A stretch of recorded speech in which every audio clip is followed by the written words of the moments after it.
wasn't supposed to remember the elevator ride down. They inject you first, something that erases the coordinates.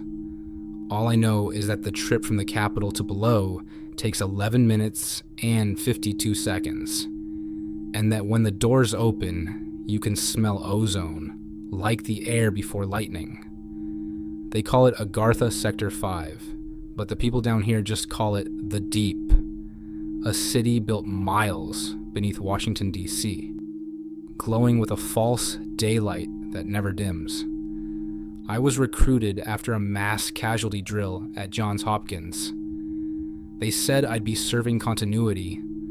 I thought that meant saving lives. I didn't know they meant their lives. The city below. From the hospital balcony, I can see everything. Glass walkways connecting silver towers, bullet trains humming through tunnels with no wheels, drones tending rooftop gardens that grow without soil. The transport system is magnetic, silent, frictionless. They can reach Los Angeles in 57 minutes, Sao Paulo in 63. The tunnels bend space, they say. Quantum corridors. I've seen diplomats vanish into one gate and appear moments later, half a continent away, their hair still wet from the rain of another climate. The residents? Presidents long declared dead. Musicians we buried. CEOs we swore stepped down. They walk among us, younger than their portraits, some accompanied by creatures who are not entirely human. My work. I'm Chief Surgical Officer at the Continuity Medical Center. Our patients arrive in convoys, men and women preserved in cryonic gel, some missing decades, others centuries. They thaw in perfect health. The medicine here rewrites DNA. One injection, the Regenesis serum, can regrow an organ overnight. Nanate sutures close wounds faster than skin can bleed. The wealthy no longer fear disease. They fear boredom. Once, I operated on a man whose chest bore a reptilian scale pattern.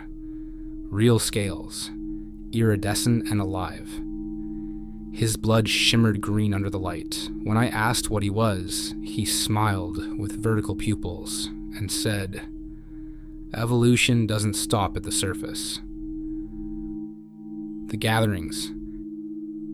Every third Thursday, they hold assemblies in the Hall of Continuity, a cavern the size of a stadium.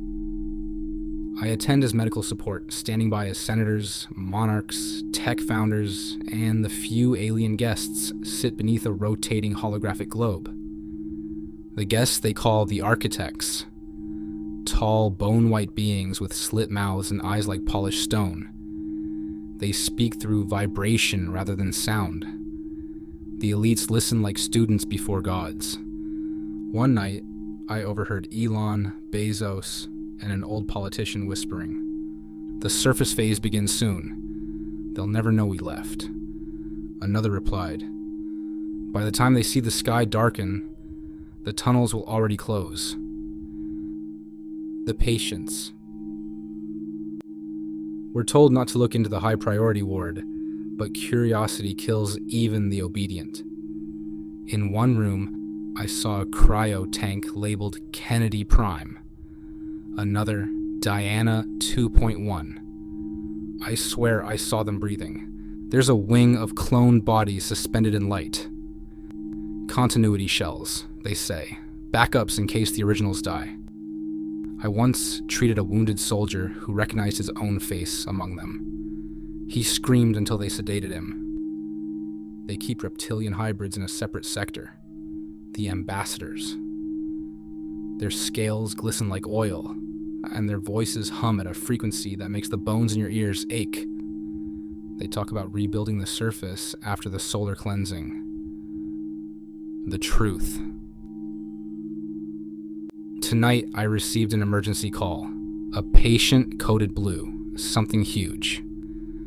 When I reached the chamber, I froze.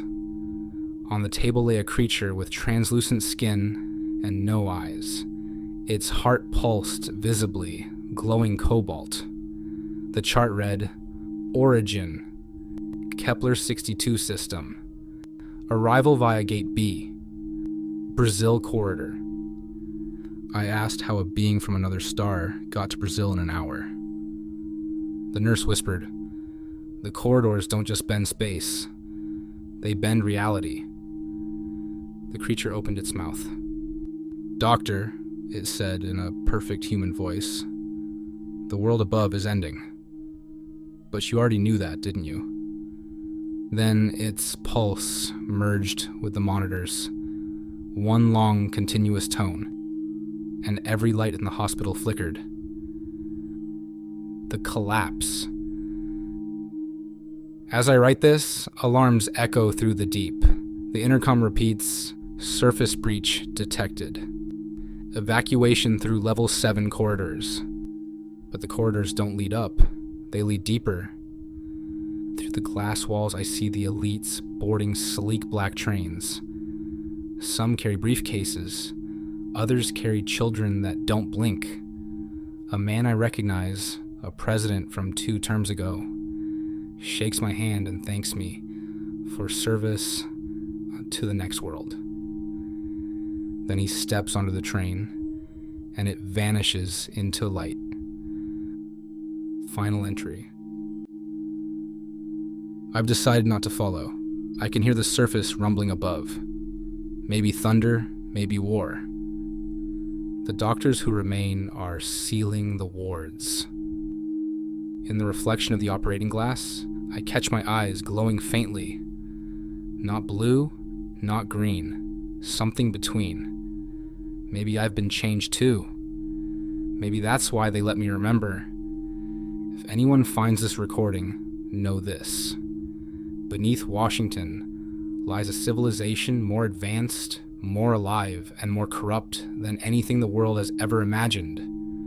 They built the underworld to save themselves. They forgot to save their souls. And when the surface dies, the 5th city will rise to take its place.